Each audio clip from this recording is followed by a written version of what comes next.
Bienvenido a Mente Sana Tips, un podcast sobre la ciencia de la transformación personal, producida por Mente Sana. En cada capítulo, te guiaremos a través de prácticas respaldadas por investigaciones, y te compartiremos herramientas prácticas de aproximadamente 10 minutos. Un pequeño descanso en tu día. Se emitirá cada lunes, así que no olvides pasar a buscar el próximo cada semana.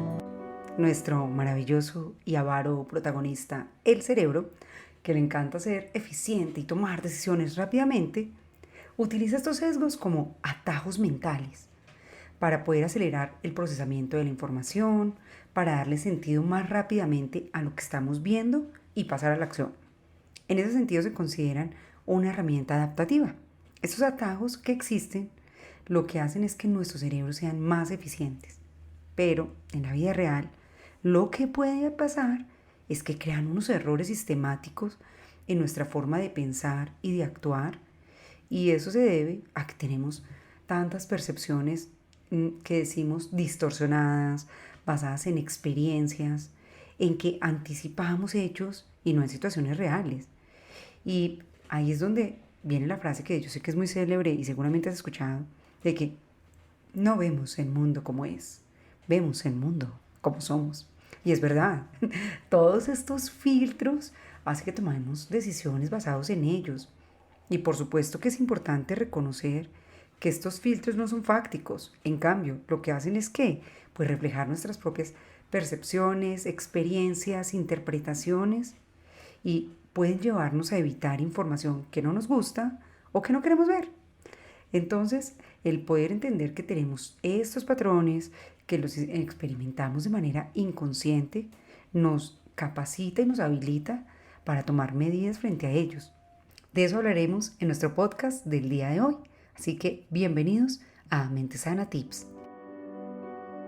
Para evitar estos errores en la gestión de una empresa, en nuestro estilo de liderazgo, no basta con aprender cuáles son y pues tomar como nota de, ay, no lo puedo cometer, sino que necesitamos acudir a las estrategias prácticas que la terapia del comportamiento nos ofrece en este momento para poder transformarlas y para poder incorporar estilos de pensamiento que sean más efectivos, que nos permitan realmente crecer y transformarnos en esos profesionales, esas personas y esos líderes que queremos y que necesitamos en este momento de la humanidad. Entonces, ¿qué te parece si vamos revisando uno a uno qué es y cómo se hace evidente en los diferentes momentos por los que atravesamos? Quiero que comencemos hablando del sesgo de confirmación. Es algo que se te mete en la cabeza y lo tienes tan arraigado que vas a comenzar a buscar como información que valide que lo que tú crees es así. En una descripción técnica diríamos que el sesgo de confirmación es la tendencia a buscar, interpretar o recordar información de manera que esté alineada con algo que tú ya creías o que favorece creencias o posiciones. Y este es el caso, por ejemplo, de personas que apoyan un determinado tema. Hay un mito que es muy difundido y es el de los 21 días. En 21 días logras un hábito, en 21 días no sé qué.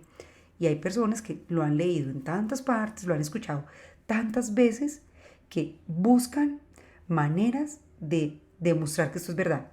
Pero, por ejemplo, cuando vamos a la neurociencia, cuando vamos a las investigaciones serias, pues nos encontramos que esto no es así. Entonces, ¿qué pasa acá?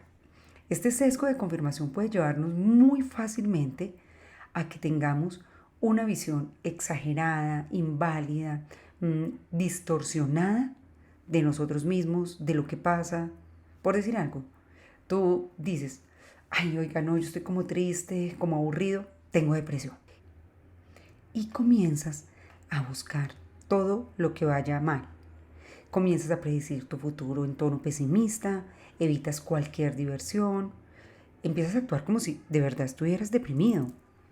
Y una vez que empiezas a convencerte a ti mismo de que algo es así, entras en otro aspecto que se llama la profecía autorrealizada. Te convences tanto a ti mismo de que algo es así que terminas actuando de esa manera. Entonces, estos círculos viciosos que pueden funcionar en algunos aspectos no siempre funcionan en todos.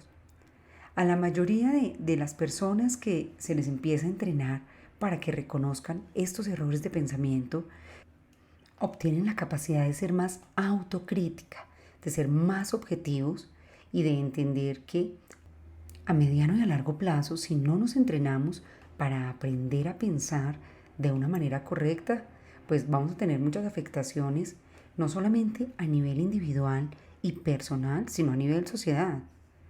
Entonces, empezar a identificar en qué momentos de la vida caigo en un sesgo, en qué momentos de la vida no estoy viendo las situaciones como son, sino que tengo uno de estos filtros que me distorsiona la realidad y que no me permite entender realmente cómo estoy tomando decisiones.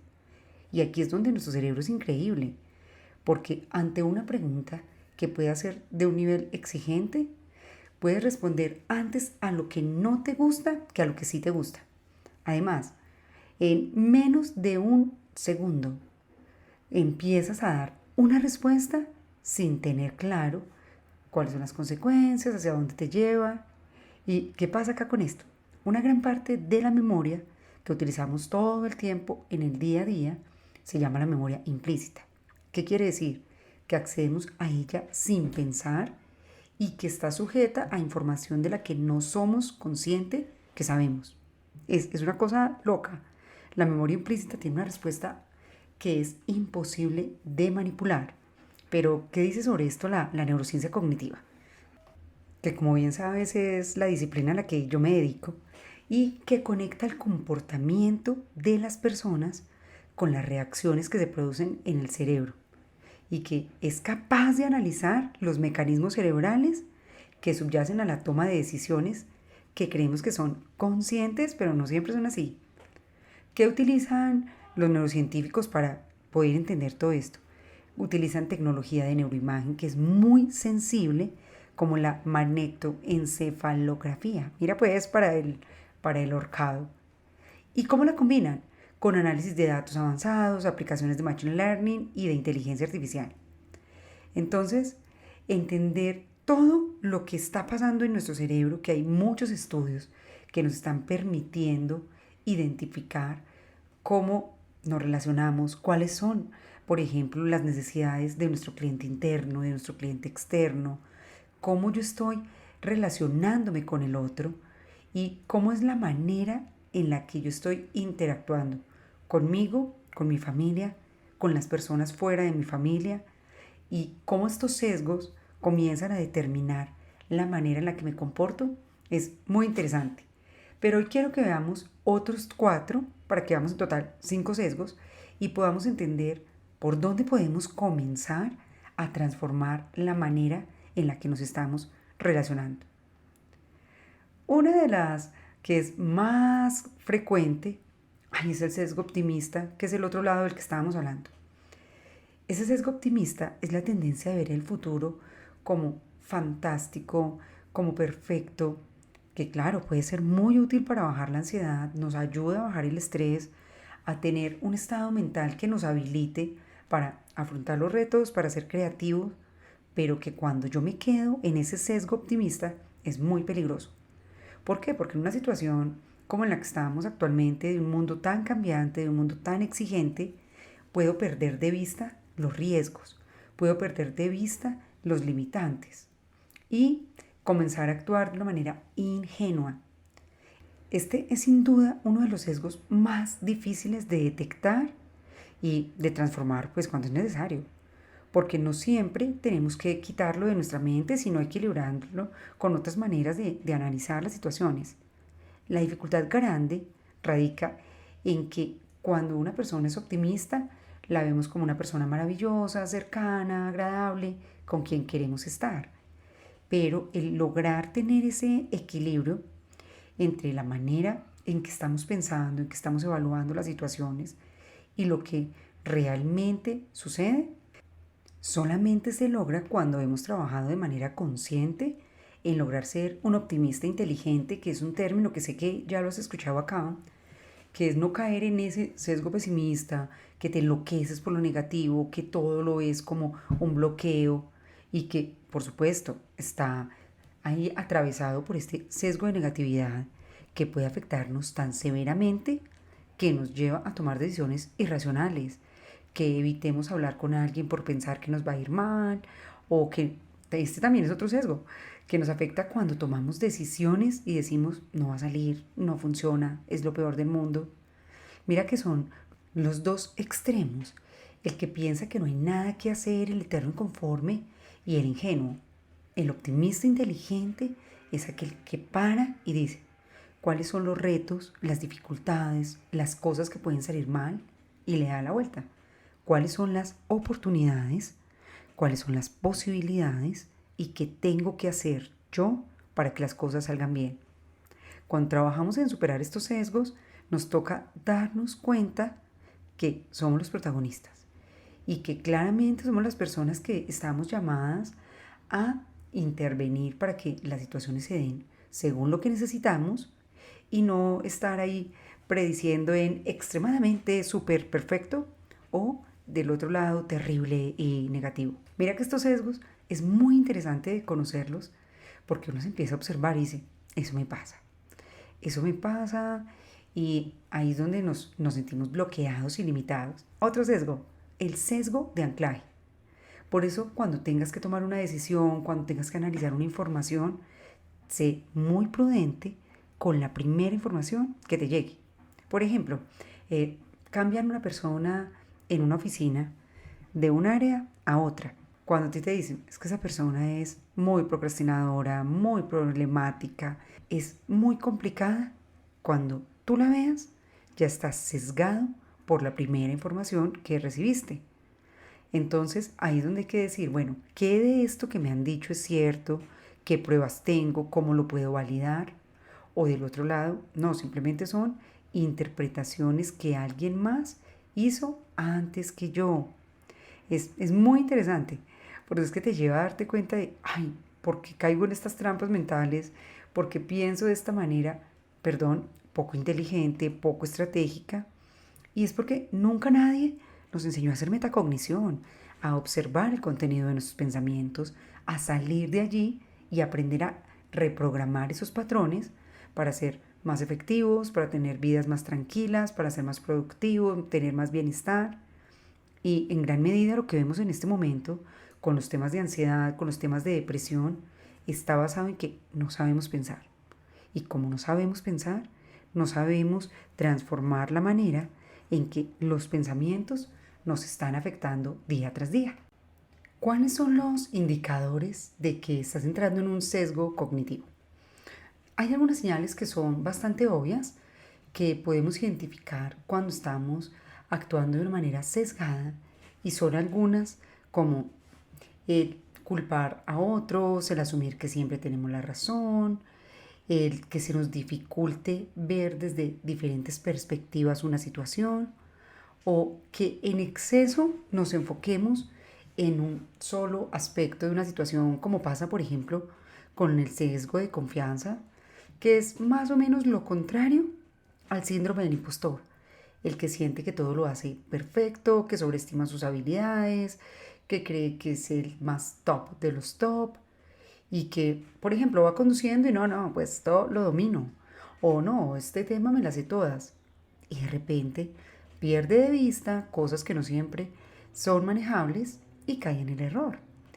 Entonces, ¿por qué necesitamos reducir o eliminar los sesgos?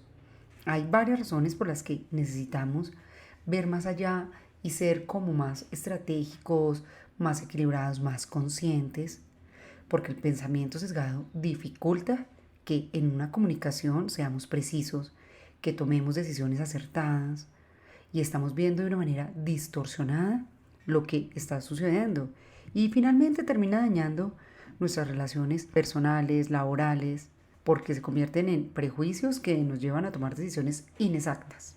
Entonces te recomiendo dar como primer paso el hacer consciente lo inconsciente, empezar a identificar cuáles de los sesgos que hemos hablado hoy te identificas. Estás siendo demasiado optimista, demasiado pesimista, anticipas el futuro, lees la mente. Ese es el primero. Segundo, revisa qué factores actuales pueden estar influyendo en tu decisión. información que estás leyendo frecuentemente, los medios de comunicación, alguna conversación que tuviste con una persona que quiera de alguna manera manipularte o direccionarte a que tomes determinada decisión. Tercero, revisa el pasado. Busca patrones en la forma en la que has percibido situaciones similares antes y en las que podrías haber cometido errores. Si, por ejemplo, ves que tiendes a ignorar los hechos o enfatizar demasiado en la intuición, pues aprovecha esta oportunidad para explorar más a fondo los hechos y los datos cuando tengas una situación. O si eres demasiado rígido, pregúntate cómo lo podrías ver desde una manera más flexible. Cuarto, activa la curiosidad. La curiosidad es fantástica para ayudarnos a salir de los sesgos, porque nos permite detenernos a hacernos preguntas como ¿qué es lo mejor de esto? ¿Qué es lo peor? ¿De qué otra manera lo podría abordar? Y nos limita el que asumamos que tenemos la razón y no sabemos todos. Quinto, trabaja en tener una mentalidad de crecimiento. Acuérdate que ya lo hemos hablado en otros podcasts, las personas que creen que están en mejora continua, que pueden desarrollar la manera en la que hacen las cosas, tienden a aprender de los errores en lugar de encubrirlos y ven las dificultades como oportunidades. No creen que la manera en la que actúan sea algo fijo o inmutable, sino que aceptan que están en mejora continua. Entonces, una mentalidad de crecimiento es una de muchas herramientas heurísticas que te pueden ayudar a moverte en la dirección correcta. Paso número 6. Tu amiga la incomodidad. Incomódate. Piensa que todo en la vida es relativo. Mientras más rígidos, absolutistas o extremos sean tus pensamientos, más probable es que estés en un error. Entonces, cada vez que te encuentres aseverando un pensamiento, solamente porque así lo sientes o porque a ti te enseñaron que así era, para y pregúntate, a ver, ¿qué tan real es esto que yo estoy viendo? ¿Qué pruebas tengo? ¿Qué otra manera podría yo activar para ver esta situación? El sexto, invierte el proceso de creación. El proceso normal de creación es pensar, decirlo, actuar. Es decir, primero pienso, hoy me siento súper mal, luego digo, hoy no voy a salir porque me siento mal, y después te acuestas porque te sientes terrible. Si tú inviertes este proceso, esto significa que piensas en las acciones contrarias a lo que ese pensamiento te está diciendo. Por ejemplo, si te sintieras súper bien, ¿qué harías hoy? Y te esfuerzas a actuar así. Si tú dices, hoy me siento bien, y te lo repites y dices, ¿qué puedo disfrutar? ¿Qué puedo hacer? Esto empieza a transformar la manera en la que sientes y actúas. Es tenaz. Porque, por ejemplo, para las personas con ansiedad, dedicarse a hacer lo contrario de lo que la mente le está diciendo funciona supremamente bien. Entonces, mira que es un reto chévere. Séptimo, decide lo que quieres pensar. Acuérdate que tus pensamientos son decisiones. Una cosa es que llegue un pensamiento distorsionado y otra que tú le des la bienvenida, le sirvas cafecito y te quedes anclado en él. Cuando creemos que estamos condenados a ser víctimas de nuestros pensamientos, es como si no tuviéramos la libertad de elegir hacia dónde queremos ir. Por eso yo te recomiendo que cuando llegue un pensamiento de esos que tú digas, oiga, este pensamiento me pone a cuestionarme si es una buena ruta o no lo es, escríbelo y obsérvalo y pregúntate, ¿cómo este pensamiento me ayuda a llegar donde yo quiero ir o qué otra alternativa tengo? Ahí lo que haces es observar tu mente, ver cuál es el contenido del que la estás llenando, de quejas, de lamentos, de críticas, o paras y dices cuáles son las múltiples perspectivas desde las cuales yo puedo ver esta situación y no quedarme simplemente paralizado. Noveno, creo que noveno, busca evidencia que te ayude a derrumbar ese pensamiento. ¿Qué quiere decir esto? Empieza a decir, ok, ¿cómo sería si yo pensara de una manera contraria a lo que me está proponiendo este sesgo? Trabajar en tener una mente que funcione distinto, ser más consciente, salir del piloto automático en el que van tantas personas, yo sé que es un reto, porque para mí también lo ha sido. Pero darnos cuenta de que Todos tenemos sesgos cognitivos, que hay pasos que de manera proactiva podemos tomar para reducir el impacto negativo que tiene en nuestro juicio y en nuestra vida, pues nos va a ayudar a mejorar nuestras relaciones, a tomar mejores decisiones, a relacionarnos de una manera diferente. Y para eso es para lo que, por ejemplo, nosotros en Mente Sana utilizamos la neurociencia, para ayudarte a entender que es posible reprogramar los patrones mentales. Incluso he estado pensando en estos días que para el 2023 voy a sacar un curso que se llame Aprender a Pensar, algo donde podamos entrenarnos todos en cómo funciona la metacognición y cómo podemos salir de todos estos sesgos que terminan arruinándonos la vida. Si te gustó nuestro contenido de hoy, si te gusta nuestro podcast, por favor apóyanos en la plataforma en la que estés escuchando este contenido, comentando, compartiendo, dejándonos tu like o invitando a otras personas a seguirnos. Y si nos estás escuchando en Spotify, sería fantástico que nos dejaras tu calificación. Y recuerda que este fue tu podcast Mente Sana Tips y yo soy Blanca Mary Sánchez, tu neurocoach, máster en neurociencia aplicada y autora de los libros El arte de pensar bien, Cerebro productivo y De ansiosos y agotados a tranquilos y enfocados. Nos encontramos en un próximo episodio. Hasta pronto. Chao.